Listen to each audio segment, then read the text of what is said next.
Boa noite. Essa é a 7ª e última reunião que nós estamos tendo nessa série de mensagens sobre depressão. E nós vamos começar como nós temos começado as últimas reuniões.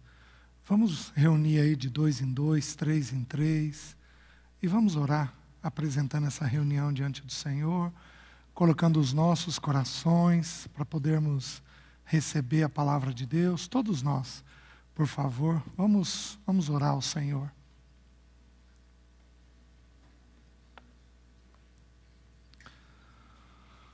Oh, Pai.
Senhor, eu quero te agradecer, porque o Senhor tem nos ajudado até aqui. O Teu Espírito Santo tem se feito presente, o Senhor tem nos conduzido pela Tua palavra, e nós louvamos o Teu nome. Senhor, ser o nosso socorro nessa noite novamente. Toma a Tua palavra e aplica ela ao nosso coração.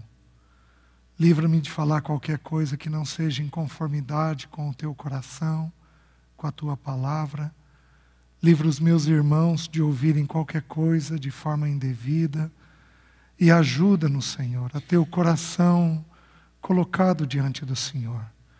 Tira as escamas dos nossos olhos.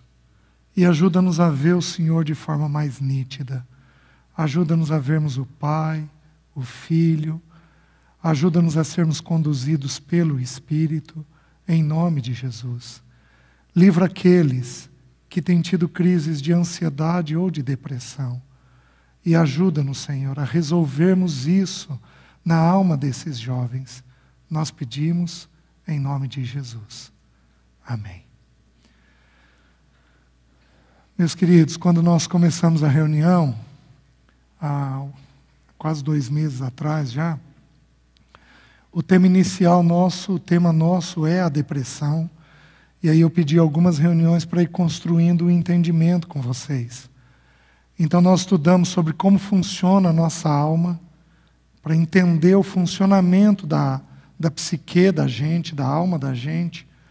Depois nós tivemos um estudo para entendermos a ansiedade em si. Depois nós tivemos mais um estudo sobre verificar, a gente compreender os antídotos da ansiedade, o que a Bíblia propõe para a gente não viver uma vida ansiosa. Depois nós tivemos 2 estudos sobre a questão da dor, porque ansiedade e depressão está diretamente ligada à questão da dor. São reações que a alma tem à dor da vida. É impossível vivermos sem doer.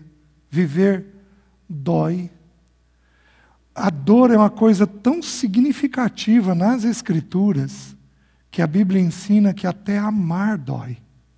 O amor, tudo crê, tudo espera, tudo sofre. Até amar dói. Porque a dor é algo presente o tempo todo dentro da realidade da vida, e especialmente da carreira cristã. Então, nós tivemos 2 estudos a respeito da dor. Depois nós começamos, semana passada, um estudo sobre Elias, que, se o Senhor me permitir, eu quero usar uma parte da reunião para completar o estudo. Nós vamos estudar a respeito, vamos terminar o estudo a respeito da depressão em si. E eu preciso gastar uns minutos com vocês. Eu vou fazer ou com o vídeo ou sem o vídeo, eu vou decidir ao longo da reunião, porque eu queria dar uma pincelada. Eu disse para vocês que eu ia estudar, o 7º estudo nosso seria sobre sermos filhos de Deus. Mas eu acho que eu quero dar uma palavra aos jovens a respeito desse tema, da filiação, tá? Então eu vou na primeira parte dessa reunião agora, eu vou completar o estudo de depressão.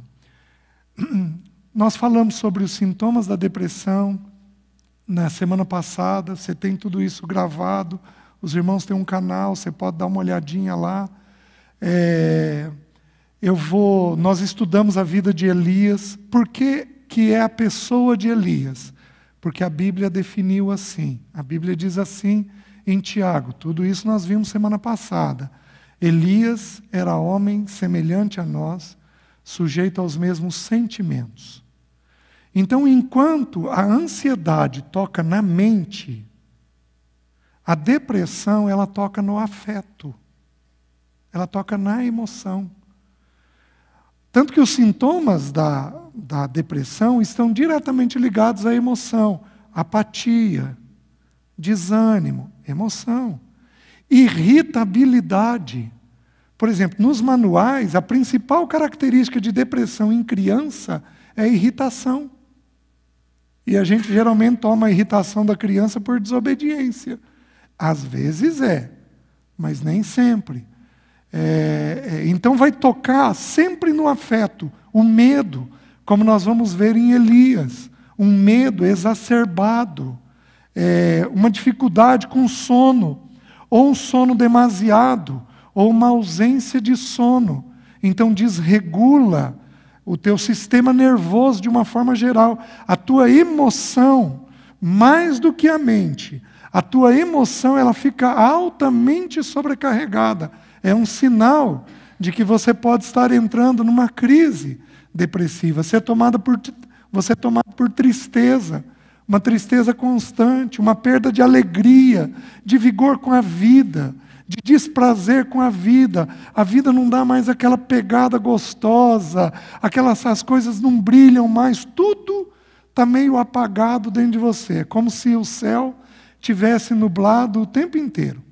Tanto que o assunto é tão claro que hoje eles já estudaram que os países gelados, os países onde neva, que você tem mais tempo nublado, são países em que você produz mais depressão. Porque é a alma reagindo até ao ambiente. Falta o sol, falta a alegria, falta aquele contentamento, e você vive uma vida mais apagada, mais nublada. Então, isso daí tudo está no estudo da semana passada, depois você ouve lá. E aí, a Bíblia nos convida a estudar a vida de Elias. Por quê? Todo sentimento passa por Elias. Então nós vimos a primeira parte da vida de Elias até ele entrar em crise, lá no capítulo 19. Então nós vimos ele trazendo aquela profecia de que não ia chover, baseado na palavra dele. Nós vimos depois ele na fonte, lá naquele ribeiro, os corvos alimentando ele. Depois nós vimos no capítulo 18, ele na viúva de Serepta, lá em 1 Reis, a vida dele com a viúva de Serepta. Nós vimos ele sendo acusado por aquela mulher de ter estado na casa dela e lembrado o pecado dela. E porque ela havia pecado, o filho dela havia morrido, então ele foi indiretamente acusado de que a morte do filho estava ligada à presença dele. Depois nós vimos o milagre também ali da botija de farinha, da botija de azeite. Depois o Senhor manda ele ir até Acabe. Aí ele se encontra com Obadias. Tudo isso foi visto semana passada. Obadias diz para ele que se ele fizer o que Elias está mandando, ele vai ser morto. E aí Elias tem que garantir, não, eu não vou sair daqui, eu vou cumprir a minha palavra. Vem Acabe, o rei, olha para ele e diz, és tu, perturbador de Israel? Aí depois ele estabelece aquele, digamos assim, aquele duelo entre ele e os 850 profetas, 450 de Baal e mais 400 profetas do poste ídolo. E eles cada um prepara um altar e passam o dia clamando, Elias a Jeová e os adoradores de Baal a Baal. Os adoradores passaram o dia inteiro. Elias já vai dando sinais de que ele não está bem. Ele começa a zombar. Zombaria.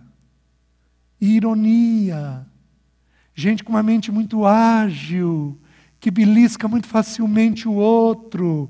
É um sinal de que não está emocionalmente bem. Ironia é condenada nas Escrituras. Nós podemos e devemos ser alegres. Porém, alegria não tem nada a ver com brincadeira, nem com ironia. Então, quem é irônico? Eu perguntei semana passada, vou dispensar vocês hoje. Quem é irônico é um sinal de que já está com a emoção meio perturbada, meio sobrecarregada, aquelas tiradas o tempo inteiro. Às vezes tem alguns que a gente tem que morder a língua, mas tem alguns que tem que morder o cérebro, porque ele não fala, mas a coisa passa na cabeça. Aí esboça um sorrisinho, esboça um olharzinho, uma desviada de olhar, porque a cabeça está lá fervilhando de ironia naquilo que está ouvindo, de questionamento naquilo que está ouvindo, né? E aí então, Elias ora, o fogo desce, consumido o holocausto dele, ele mata 450 profetas de Baal. O texto não deixa claro, mas a gente supõe que ele matou não só os 450 de Baal, mas também os 400 do poste ídolo, 850 homens mortos. Ele vai para orar. Tem algo interessante que eu esqueci de falar. Ele ora com a cabeça no joelho. Interessante isso, né, queridos? Sinal que a nossa cabeça deveria estar onde? Para a gente não pensar o que a gente quer. Para a gente pensar baseado numa oração, numa dependência de Deus. Elias ora com a cabeça enterrada entre os joelhos, ele clama 7 vezes, e aí vem aquela chuva, e ali ele corre 25 quilômetros, mais que a carruagem do rei. Ele chegou antes do rei. Então ele faz um esforço físico enorme. Nós vimos também o seguinte, que 3 coisas desengatilham crises de ansiedade e de depressão. Guarde isso na cabeça. Culpa. Quem aqui de tempo em tempo sente culpa? Levanta a mão. Bem alto. Culpa. Primeira coisa que, se você não lidar bem, e se acentuar um pouco, você vai ter uma crise, ou de ansiedade ou de depressão. Segunda coisa, expectativa. Quem aqui fica cheio de expectativa na cabeça? Levanta a mão. Olha lá, um pouquinho mais de gente. Tem alguns que ainda não abaixaram a mão. Cai em todos os pontos, né? Expectativa, porque Provérbios, a Escritura confirma isso. A esperança que não vem faz adoecer o coração. Então, pessoas que têm culpa ou que têm expectativa estão sujeitas a terem crise, ou de ansiedade, ou de depressão. E a terceira coisa, limites. Pessoas que fazem coisas que não deveriam estar fazendo. Eu não estou falando de pecado, eu estou falando de tarefas. Pessoas que assumem mais do que deveriam fazer. Vou dar um exemplo bobo. Uma pessoa não gosta muito de matemática, e a nota dela em matemática seria 7, mas ela se exige 10. Ela não está respeitando um limite dela. Porque ela é 7, ela não é 10. Mas ela exige, e exige, e exige, e exige, e exige. Aí ela entra em ela entra em expectativa, entra em culpa e entra em limite, porque ela não está respeitando um limite dela. Vou dar um exemplo agora mais claro. Pessoas que trabalham 10, 12 horas por dia ficam sujeitos a uma crise de repente. Pessoas que assumem mais tarefas do que vão dar conta de cumprir. São pessoas fadadas a terem crise. Limites. Então, se você não lidar bem com culpa, expectativa e limites, você vai entrar em crise. Tudo isso nós vimos semana passada. Deixa eu abrir com vocês agora o texto. 1 Reis, capítulo 19. Deixe-me ler para vocês a crise de Elias. A crise propriamente dita. Meus queridos, esse homem era um homem de Deus. Relendo os textos, vocês veem, eu partilho isso, deve ter uns 20 anos. Relendo os textos, essa semana Deus fez um depósito novo, que eu nunca tinha visto no texto em 20 anos. Sabe o que é? A única coisa que diz de Elias é que ele veio de Gileade. Gileade é uma região na nação de Israel, um pouco acima do Mar Morto, só que Gileade na Bíblia, de acordo com Jeremias, Gileade é uma terra de bálsamo e de cura. Porventura, não há bálsamo em Gileade? Por que o meu povo não é curado? Gente, olha que coisa impressionante. Elias é para a gente estudar, para a gente poder ser curado.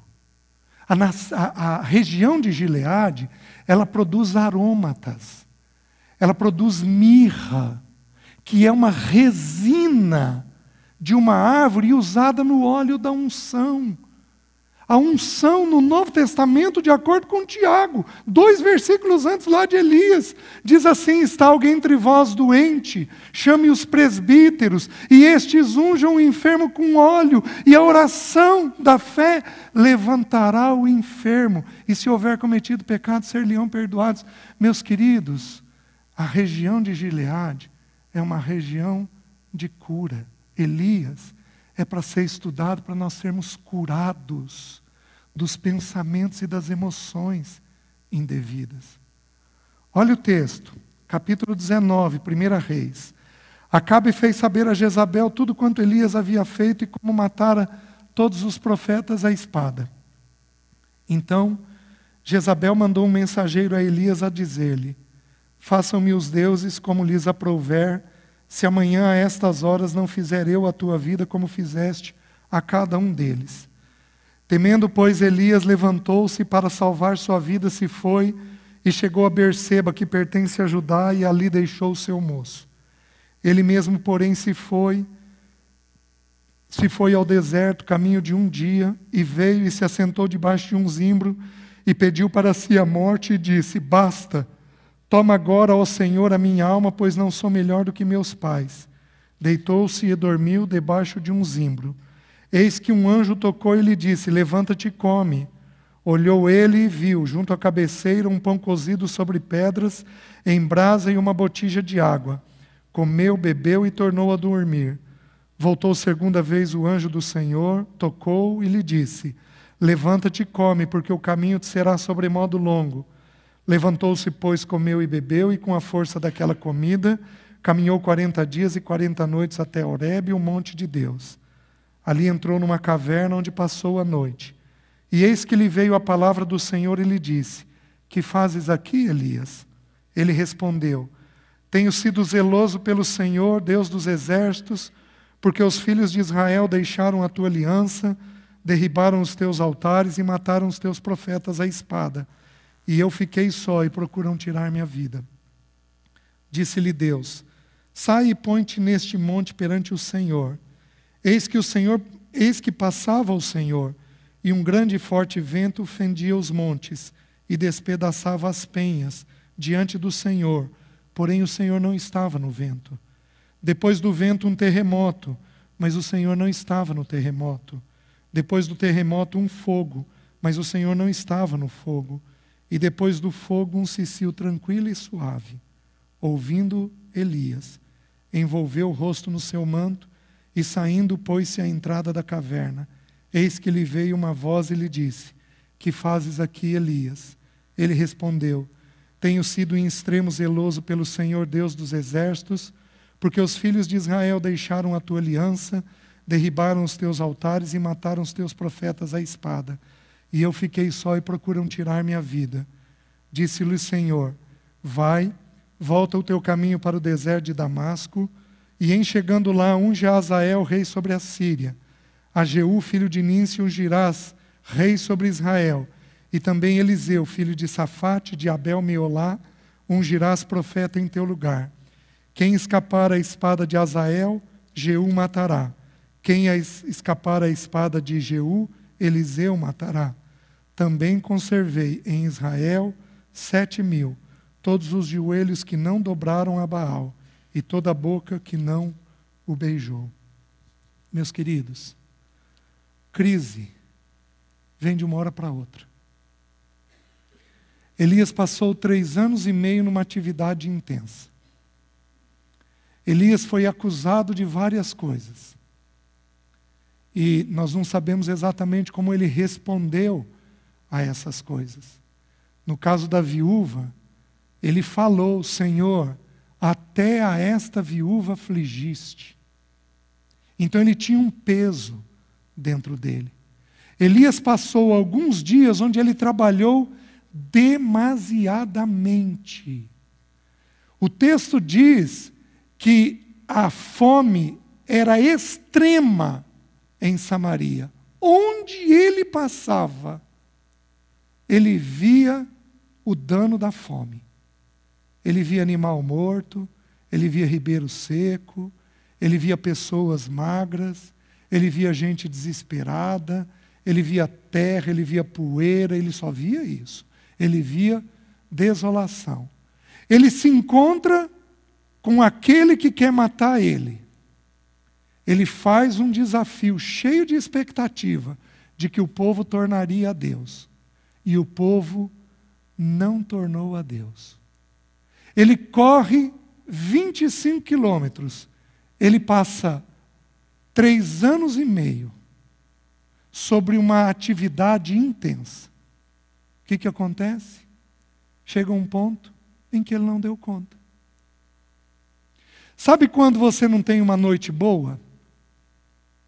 Sabe quando seu corpo começa a dar sinais estranhos? Sejam eles quais forem, a gente já conversou lá atrás. Sabe quando você tem um pouco de insônia, quando você tem musculatura pulando involuntariamente, quando você tem dor de garganta recorrente, quando você tem tontura, todos aqueles sintomas que nós já conversamos. Aquilo é um sinal que o teu corpo está dando para a tua alma, dizendo o seguinte: eu não estou aguentando. Nenhum de nós suporta tarefas que o Senhor não deu, ritmos que o Senhor não tem para nós. Nenhum de nós suporta. Chega um momento em que a maquininha quebra. E a maquininha quebra de que jeito? Ou o corpo adoece, ou a alma. Pensamento ou afeto adoece. E aí você entra numa crise. Foi o que aconteceu com ele. Da noite para o dia, entrou numa crise. Um homem capaz, um homem de Deus, um homem seguro, um homem forte, um homem que foi arrebatado, seria arrebatado ali na frente, porém, de repente, uma mulher mandou um recado. E ele entrou numa crise de pânico. Querido, crise de pânico vem do nada. Eu contei para vocês. Eu dormi um dia, acordei o outro, com a certeza de que eu ia ser enterrado vivo. Vou ser enterrado vivo, vou ser enterrado vivo, vou ser enterrado vivo. Foi 1 ano nessa crise e mais 3 para sair dela. 4 anos para resolver isso. 1 ano eu tive que parar de trabalhar na clínica. Minha mente não suportava atender. Tudo que a pessoa falava eu tinha. O último paciente que eu atendi, ela era uma mulher, ela estava em crise porque achava que o pai ia morrer. De que jeito que eu saí da clínica? Meu pai vai morrer, meu pai vai morrer. Você fica tão fragilizado que a tua mente começa a absorver as coisas. Começa a absorver. E aí a tolerância começa a diminuir. Pessoas reativas, pessoas irritadas, são pessoas que estão possivelmente saturando a alma. Existe o pecado da ira, é uma verdade. Mas algumas vezes o pecado da ira, da irritação, é um reflexo do fato de você estar sobrecarregado. Elias entrou em crise. A ideia é a seguinte: crise vem do dia para a noite.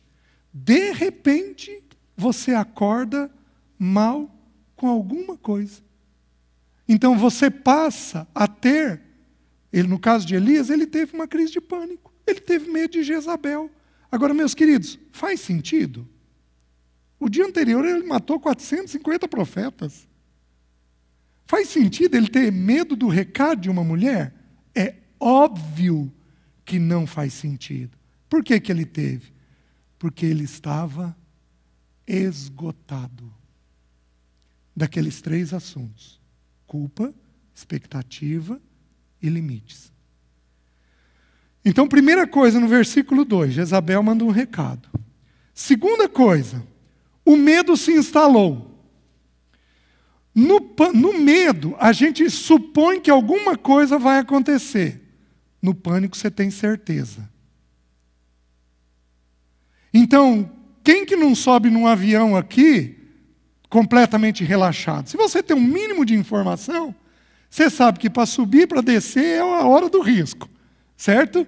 Quem quis? Pode até ter alguém aqui que suba sossegado, mas via de regra não passa nenhum pensamentozinho na tua cabeça, porque qualquer um de nós que tem bom senso vai ter um ou outro pensamento, um medo. Mas no pânico, você faz o caminho de volta. Você pede para abrir a porta e desce. Você não dá conta de ficar. Vi isso vezes e mais vezes. Pessoas que não deram conta de entrar. Elias teve uma crise de pânico, de repente. O que eu estou sugerindo para vocês? A causa: culpa, expectativa e limites. Os sintomas: pânico, agitação, inquietação motora. Sabe, pezinho que não para? Perninha que não para? Sabe, cheio de mania, de cacuete, às vezes de toque? Agitação motora, ciúmes, toque. Vai lá, confere, vai lá e limpa, vai lá e resolve, toque. Tudo isso é sintoma de que você está no caminho de uma crise. Não quer dizer que você vai cair, mas que você está no caminho de uma crise. Não cuidem dos sintomas, cuidem das causas. Porque se você tira a causa, você tira o sintoma. Elias teve um sintoma: pânico. O que mais o texto diz? Vejam o sentimento, vejam o versículo 4, versículo 3. Temendo, pois, Elias levantou-se e, para salvar sua vida, se foi e chegou a Berseba, que pertence a Judá, e ali deixou o seu moço. Ele mesmo, porém, se foi ao deserto, caminho de um dia. Primeira coisa, crise se instala qualquer hora, de repente. Segunda coisa, quando a crise se instala, você vai ter um daqueles sintomas que eu mencionei. Elias teve medo. Terceira coisa, o sentimento de solidão que você tem é monstruoso. Parece que teu pai não te compreende, tua mãe não te compreende, tua amiga não te compreende, teu parceiro não te compreende, teu namorado não está entendendo o que você está falando. Aonde o texto deixa claro? Elias deixou o seu moço e ele caminhou um dia. Vamos colocar aí 6, 7 quilômetros por hora? Ele caminhou aí uns 60 quilômetros. Num dia.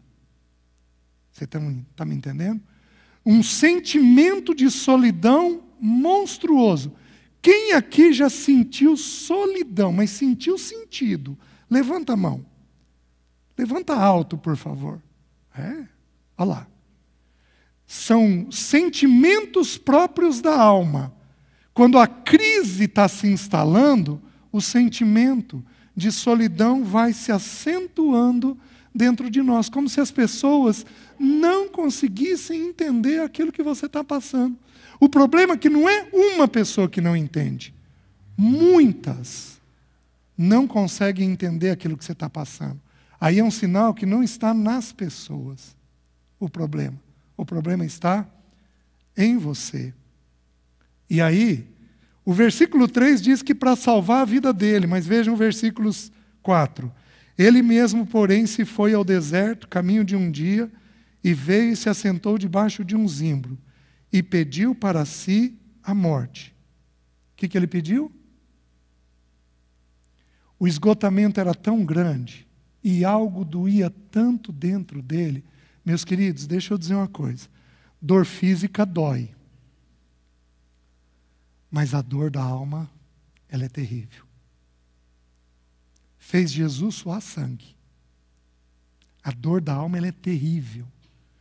A dor da angústia, a dor da solidão, a dor do desprezo, da rejeição, a dor da perda, ela é terrível dentro de nós.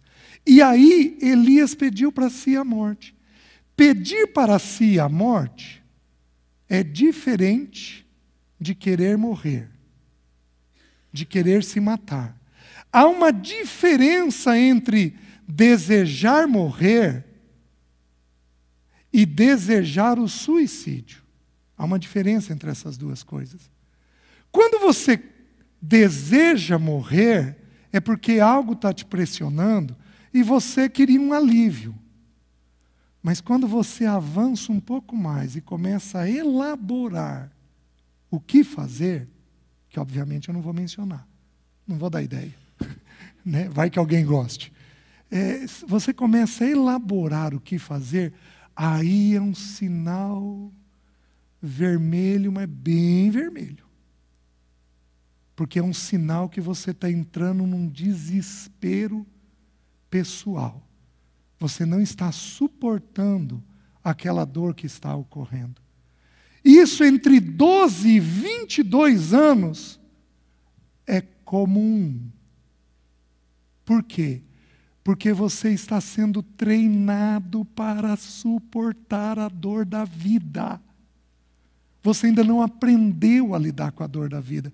Por isso você, nesse período, pode ter pensamentos desse tipo e isso te assustar.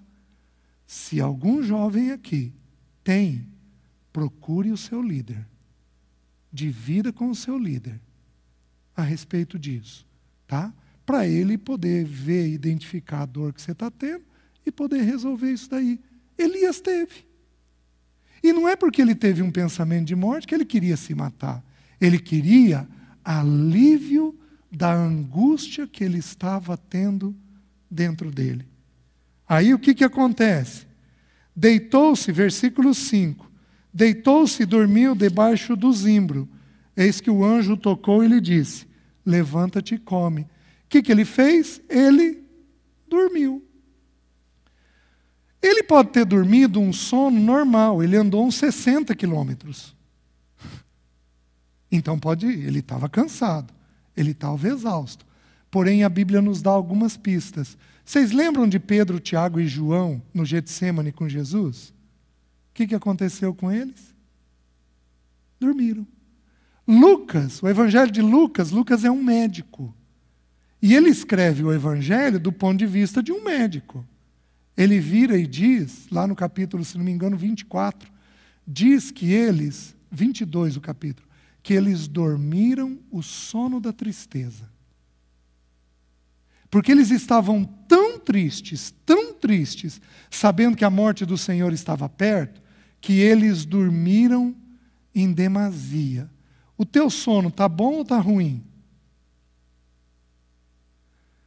Não há coisa pior para um psicólogo ou para um psiquiatra do que o sono. Porque o sono vai agravar tudo. Se o teu sono não estiver bom, converse com os teus pais. Ou converse com um líder, para ver como é que você regula isso daí. Porque se o sono seu, tem alguns aqui que o sono pode ser um problema de hábito. Fica com o celular na cama, sim. Você vai levar, a hora que você desligar o celular, você vai levar 2 horas para dormir. Até o teu cérebro aquietar, não tem jeito. Você precisa ficar longe da luminosidade de tablet e celular, pelo menos de 2 a 3 horas antes de dormir. Estou acabando com a vida de vocês, né? Pelo menos, para você poder ter um sono de qualidade, um sono adequado. Porém, se o teu sono for um problema emocional, aí nós temos um problema. Por quê? Porque quem não dorme bem vai ter a cabeça pilhada de pensamento ruim. E aí você tem que resolver o problema do sono. O que o anjo fez? O anjo chega até Elias, falou: Elias, levanta e come. Aí o texto diz assim, o versículo 6. Olhou ele e viu junto da cabeceira um pão cozido, sobre pedras em brasa e uma botija de água. Comeu, bebeu e tornou a dormir. Voltou segunda vez o anjo do Senhor, tocou-lhe e lhe disse: levanta-te e come, porque o caminho te será sobremodo longo. Que verdades nós tiramos a respeito da crise nessa porção? Primeira, quem entrou em crise precisa cuidar em primeiro lugar do corpo.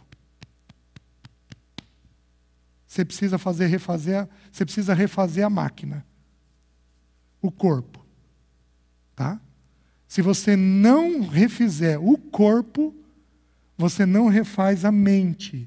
A regra é, primeiro o físico, depois a emoção, depois o espírito.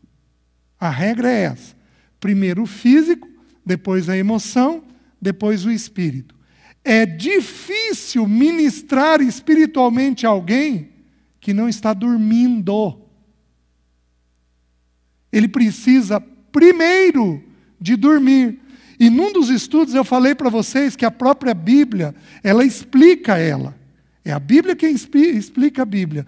Tudo que é repetido na Bíblia, em verdade, Simão, Simão, Marta, Marta, tudo que é repetido na Bíblia é um sinal de urgência. Aqui o anjo repete, segunda vez. Quando você não está bem, a primeira coisa que você precisa fazer é cuidar do corpo. Você precisa comer, beber e dormir. Uma vez que fez isso, você vai cuidar do pensamento e do afeto. Fez isso, aí nós vamos fazer um depósito espiritual. Vocês estão entendendo? Queridos, o que eu ouço de jovens em crise, agora vocês sabem o que é triste? O que é triste é uma parte dos pais desses jovens, dizendo que é frescura, que crente não tem isso, que se ele é filho de Deus, ele não poderia estar sentindo aquelas coisas, que ele tem que largar a mão daquilo, que é pecado, que é demônio, qualquer coisa desse tipo. E o que eu estou tentando ensinar para vocês é que ansiedade e depressão, quando entra na crise, a primeira coisa que a gente cuida é do corpo. Depois do pensamento e da emoção, e então do aspecto espiritual. É assim que o anjo determinou. Outra coisa que o anjo falou, que é uma coisa extremamente curiosa, diz assim: porque o caminho te será sobremodo longo. E aí no versículo seguinte diz que Elias andou 40 dias e 40 noites. Queridos, prestem atenção no que a Bíblia está nos ensinando. Crise de ansiedade e de depressão tem prazo de validade. Essa é uma notícia excepcional. O que quer dizer prazo de validade? Tem data para começar e tem data para terminar. Sabe uma gripe? Quando você pega uma gripe, o vírus incuba e aí você vai ficando meio para baixo, mais desanimado, um pouco mais lento, até que você começa então a ter coriza, a espirrar, aí você vai ter um pouco de febre, aí você vai para a cama e vai ficar lá 4, 5 dias para melhorar. Adianta você fazer alguma coisa a mais para evitar aquilo? Não, tem um ciclo. tem que ser completado. O vírus incuba e o vírus vai sair do teu organismo. Crise de depressão e de ansiedade é do mesmo jeito. Onde eu sei isso? O anjo disse, o caminho será sobremodo longo, e Elias andou 40 dias e 40 noites. Vamos de novo olhar as Escrituras. O que é o número 40 na Bíblia? Na Bíblia, 40 representa um ciclo. Moisés ficou 40 anos no palácio de Faraó, 40 anos no deserto, 40 anos conduzindo o povo. 40 representa um ciclo. O Senhor ficou 40 dias jejuando e foi tentado pelo diabo. Um ciclo. O que é isso daqui? Isso daqui é um ciclo. Crise tem um período. A gente vai cuidando e ele vai sair. Se você não fizer nada, se a crise não for das mais graves e você não fizer nada, ela passa. Porém, ela vai reincidir. Então, ou você aprende a lidar com ela logo, ou ali na frente ela vai aparecer novamente. Quem aqui já teve crise de ansiedade? Levanta a mão. Levanta alto. Quem aqui já teve crise de depressão? Levanta a mão. Tá. Eu vou dizer sem medo de errar que o número está errado. Que tem mais pessoas que já tiveram e não conseguiram identificar que aquilo foi crise. Porque você não tem uma noção exata do que é crise. Tá? Porém, essa é a boa notícia, ela tem um tempo determinado. Se eu cuidar direito, eu tenho chance de nunca mais ter ela. Meus queridos, eu tive a minha crise aos 23 anos. Como eu disse para vocês, fiquei 1 ano dentro dela. Dos 23 aos 24 anos. Eu tenho 54 anos. Tenho 30 anos, nunca mais tive crise. Porém, eu não brinco com a situação. Mas eu não brinco com a situação. Eu não brinco. Se eu começar a trabalhar mais do que devo, vou ter crise. Está aqui dentro. É princípio das Escrituras. Se eu começar a assumir responsabilidades que vão ser pesadas demais para mim, que excedem o propósito de Deus para mim, eu vou ter crise, ou de ansiedade, ou de depressão. Vocês estão me entendendo? Então, de alguma forma, aquilo vai aparecer. Porém, se você aprender a cuidar, você nunca mais vai ter ela. Qual é o processo de cura? No versículo 6, o Senhor trouxe um anjo. Então nós sempre vamos ter alguém que vai nos ajudar. Eu lembro na época que eu tive a crise, eu não fiz nem terapia, nem procurei psiquiatra. Porque há 30 anos atrás, você não tinha muito profissional. A pessoa que eu tinha confiança era em Curitiba. E eu não tinha condições de ir até Curitiba para conversar com ele, fazer terapia. Porém, Deus levantou irmãos. Irmãos que já tinham tido crise. Que foram contando a experiência deles. Eu trabalhava dentro de uma livraria, eu comecei a ler. E eu fui aprendendo sobre as crises de outros irmãos. O que eles fizeram, como eles faziam. O Senhor fez uma coisa comigo inigualável. O mérito é do Senhor e não é meu. Eu tive um amor por ler a palavra. Sempre, desde o primeiro dia da minha conversão. Um amor pela palavra. E o Salmo 19 diz assim: a lei do Senhor é perfeita e restaura a alma. Quantas madrugadas sem dormir eu levantava, meia hora de leitura das Escrituras, minha alma estava em repouso, estava em sossego. A palavra de Deus, ela é uma coisa impressionante para ordenar a cabeça e o sentimento da gente, os pensamentos e os afetos da gente. A Bíblia não é um livro. Isso daqui é a palavra de Deus. É o hálito de Deus, é o sopro de Deus. Isso daqui comunica, isso daqui tem vida, isso daqui fala, isso daqui acalenta, isso daqui consola, isso daqui dirige. Tal coisa que eu fiz estava errado. Foi isso daqui que eu fiz que estava errado. Isso daqui dá orientação. Isso daqui não é um livro. Isso é a bendita palavra de Deus, comunicada docilmente aos nossos corações. Nós precisamos aprender a buscar isso daqui, porque isso daqui põe em ordem aquela confusão que você está. Põe em ordem aquela mistureira de sentimento. Isso daqui tem poder para fazer isso. Aprenda a depender disso. Qual é o processo de cura que o Espírito faz conosco? A primeira coisa, então, o Senhor traz alguém para nos ajudar. Aqui veio o anjo.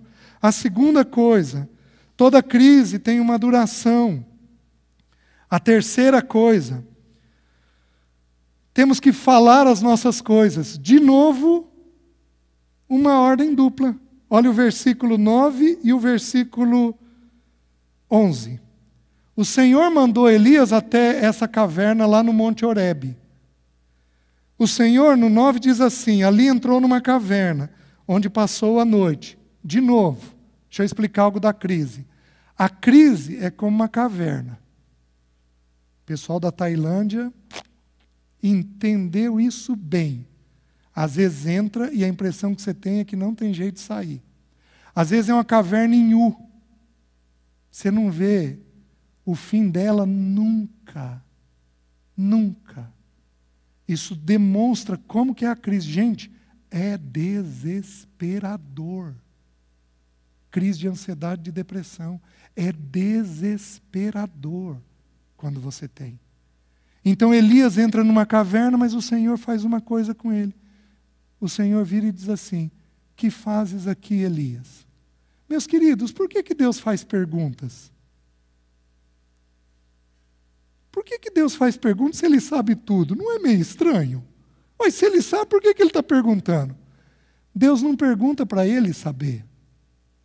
Deus pergunta para a gente saber. Porque quando você fala, você começa a compreender as coisas que estão dentro de você. É como se os teus pensamentos e as tuas emoções fossem um quebra-cabeça, todo desordenado. Quando você vai falando e ouvindo a voz do Senhor, o quebra-cabeça vai entrando no lugar. E você começa a entender o lugar que você está. Olha a pergunta que o Senhor fez. Que fazes aqui, Elias? Não tem jeito de sair de crise se você não falar aquilo que te incomoda. Você não vai sair da crise se você não falar. Vocês estão conseguindo entender? Você tem que pôr para fora o que está dentro de você. É tão interessante, a Bíblia ensina em 1 Coríntios 15 que o natural revela o espiritual. Se você comer uma comida estragada, qual o jeito mais rápido de você aliviar? E vomita. Está certo? O jeito mais rápido é pelo vômito. Você vai lá e alivia. Queridos, o natural revela o espiritual. Se você colocar um pensamento que Deus não tem para você, um afeto que Deus não tem para você, sabe qual é o jeito mais rápido de você aliviar? Falando com a pessoa certa. Tiago, ainda no texto de Elias, diz assim: confessai, pois, as vossas faltas uns aos outros, e orai uns pelos outros, para serdes curados. Não tem cura se você não falar. Você precisa aprender a falar aquilo que é problema dentro de você. E Elias, então, põe para fora o que era o problema dele. E olha o que ele põe para fora. Ele respondeu: tenho sido zeloso pelo Senhor, Deus dos exércitos, porque os filhos de Israel deixaram a tua aliança, derribaram os teus altares e mataram os teus profetas à espada. E eu fiquei só e procuram tirar minha vida. Depois, lá no versículo 14, ele vai repetir exatamente a mesma coisa. Meus queridos, tem verdade e tem mentira no que ele está falando. Tem verdade e tem mentira. Ele diz assim: tenho sido zeloso pelo Senhor Deus dos exércitos. Isso é uma verdade? É. Mas é para a gente falar bem da gente mesmo? Sim ou não? Não. Provérbios 27, 2. Não seja a tua própria boca que te louve, e sim a de outrem. Possivelmente isso daqui demonstra a rigidez dele. Ele era um homem perfeccionista. Quem é perfeccionista aqui? Levanta alto a mão. Os perfeccionistas aqui são rígidos. Os perfeccionistas, por favor, decorem para amanhã de manhã. Você tem que falar para alguém. Eclesiastes 7,16. Não sejas demasiadamente justo, nem exageradamente sábio, porque te destruirias a ti mesmo. O perfeccionista, eu fui. Eu vou contar, mas é duro contar algumas coisas, né? Meus queridos, eu atendia na clínica, eu fiz isso por uns 5, 7 anos talvez. Eu atendia na clínica e eu levantava achando que o paciente não estava vendo. Eu ia lá e com o pé eu penteava a franja do tapete. 2 pirados, eu e o paciente, com todo respeito aos meus pacientes. 2 insanos. Por quê? Porque na minha cabeça, se a sala estivesse perfeita, o atendimento ia ser bom. Aí eu te pergunto, o que a franja do tapete tem a ver com atendimento? Nada. Mas na minha cabeça tinha. Não sejas demasiadamente justo. Digamos que para eu tomar esse copo, na minha mente, eu tenha que tirar tudo isso daqui. Não posso deixar ele um pouco grudado. Digamos. Se um de vocês me perguntar por que eu tiro tudo, eu vou explicar. O perfeccionista, ele é um chato. Os perfeccionistas, levantem a mão, por favor. Eis os chatos do nosso meio. Com todo respeito. O perfeccionista, ele é um chato. Ele explica tudo. Não sejas demasiadamente justo, nem exageradamente sábio, porque te destruirias a ti mesmo. Elias põe para fora a perfeição dele. A rigidez dele. Gente perfeccionista é gente que atropela os outros. O perfeccionista não vê a pessoa, o perfeccionista vê a tarefa. E aí ele vai atropelando as pessoas que estão perto dele. Oh, meus queridos, Elias era assim. Ele caiu em Eclesiastes 7,16. Por que te destruirias a ti mesmo? Os irmãos estão entendendo? Que mais nele? Ele diz, derribaram os teus altares, mataram os teus profetas à espada, e aí ele diz assim, e eu fiquei só. Mas ele tinha encontrado com Obadias. E Obadias tinha dito o que para ele alguns dias antes? Ninguém te informou o que eu fiz com os profetas do Senhor? Que eu separei 100 em 2 grupos de 50 e sustentei eles com pão e com água. Obadias tinha falado isso, mas ele não ouviu nada. Por quê? Porque o perfeccionista, ele sofre da síndrome do Salvador. E a sensação que ele tem é que a coisa só se resolve se ele pôr a mão. É ele quem tem que fazer, é ele quem tem que cuidar, é ele quem tem que tocar. Outra pessoa não pode fazer. É ele quem tem que fazer. Só ele que pode fazer. Só ele que pode fazer. Ai, meu Deus, se eu não fizer. A pessoa vai estar em risco. E com isso, ela se sobrecarrega. Vocês estão entendendo por que ele se sobrecarregou? Ele se sobrecarregou porque o perfeccionista tem a síndrome do Salvador. Sou eu quem tenho que ir e quem tenho que resolver. E, meus queridos, louvado seja o nome do Senhor. Salvador tem só um. E o nome não é César. Não é Ricardo. Não é Wagner. Não é nenhum de nós. O nome é Jesus. As pessoas excedem nos limites. Exatamente porque elas estão achando que são elas quem tem que fazer tudo sozinhas. E esquecem que elas são pessoas com limites. Meus queridos, o primeiro ano de casamento meu, eu viajei quase todo fim de semana pela igreja. Você quer propósito mais nobre? Eu falava para jovens. Eu era presidente nacional dos jovens. Olha que título bonito. Viajava por tudo quanto é canto nas igrejas, partilhando para os jovens. Meus queridos, que insanidade. 1 ano depois tive que parar de atender. Porque fiz coisas que o Senhor não queria que eu fizesse. Você tem um limite mental e afetivo, corporal. Toma muito cuidado para não exceder o limite do teu corpo, não exceder o limite da tua mente e não exceder o limite do teu afeto. Hoje eu faço uma coisa interessante na clínica. Tem dias que eu ouço coisa que até para mim é pesado. Desmarco tudo e vou embora para casa. Vou embora para casa. Vou abrir as escrituras, vou ficar com minha família, vou achar uma forma de relaxar, vou andar no final do dia para liberar a endorfina, porque tem coisa que é pesada para a gente. O Senhor faz ele falar. E quando o Senhor faz ele falar, ele começa a ouvir a voz do Senhor. Mas é interessante que a audição dele não é boa. Porque o texto diz assim, olha o exagerado. Versículo 11. Disse-lhe Deus, sai e põe-te neste monte perante o Senhor. Eis que passava o Senhor, e um grande e forte vento fendia os montes, e despedaçava as penhas diante do Senhor. Porém o Senhor não estava no vento. Depois do vento um terremoto, mas o Senhor não estava no terremoto. Depois do terremoto um fogo, mas o Senhor não estava no fogo. E depois do fogo um cicio suave e tranquilo.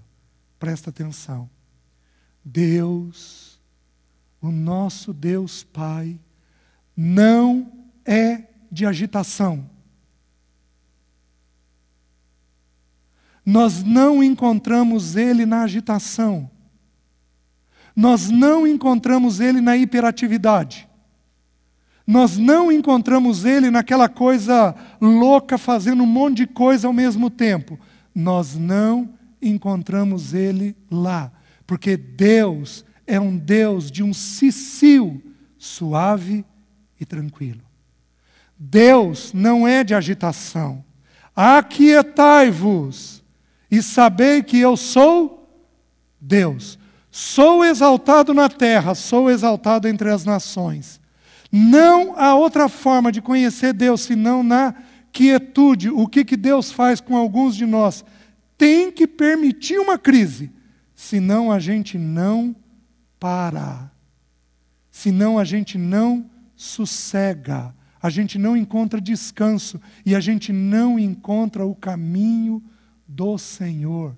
Meus queridos, Deus é encontrado não no terremoto, não no vento, não no fogo. Deus é encontrado no cicio suave. O que Deus queria fazer com Elias? Aquietar ele. Aquietar ele. Ensinar ele a ouvir de um jeito tranquilo. E crise de ansiedade, de depressão, tem a finalidade de aquietar a nossa alma. Vocês estão entendendo? Então, se porventura você teve, aprenda que o caminho é o caminho da quietude. Vocês estão conseguindo entender? E por último, Elias então ouve a Deus com clareza. Deus manda Elias, vai até Jeú e unge ele rei da Síria. Vai até Azael e unge ele rei da Síria. Vai até Jeú, filho de Ninsi, e unge ele rei sobre Israel. E vai até Eliseu e unge ele profeta depois de você. Elias foi e fez. E o Senhor então tira a mentira que está na cabeça dele. Guardem isso porque eu quero parar aqui. Eu vou pedir para desligar o canal e eu quero ter alguns minutos com os jovens aqui, com os que estão aqui, tá? Guardem isso. Ele tem uma mentira na mente dele. E Deus vira para ele e diz assim: qual era a mentira que ele tinha? Eu falei da rigidez, mas ele falou assim lá atrás: eu fiquei só. Isso era uma mentira. Deus vira para ele e corrige a mentira que está na mente dele. E diz assim: Elias, eu reservei para mim 7.000 que não dobraram o joelho a Baal. Porque como eu tenho tentado ensinar para vocês, o que é ansiedade? O que é ansiedade? É pensar a vida de um ponto de vista nosso e não do ponto de vista de Deus. Se você tiver pensamentos assim, daqui a pouco você vai estar deprimido. Porque todo pensamento que não é segundo Deus tem risco de abater a nossa alma e nos deprimir. Você está entendendo? O que Deus faz? Depois de permitir uma crise e aquietar ele, Deus então corrige os pensamentos mentirosos que estão na mente dele. Amém? Amém? Amém.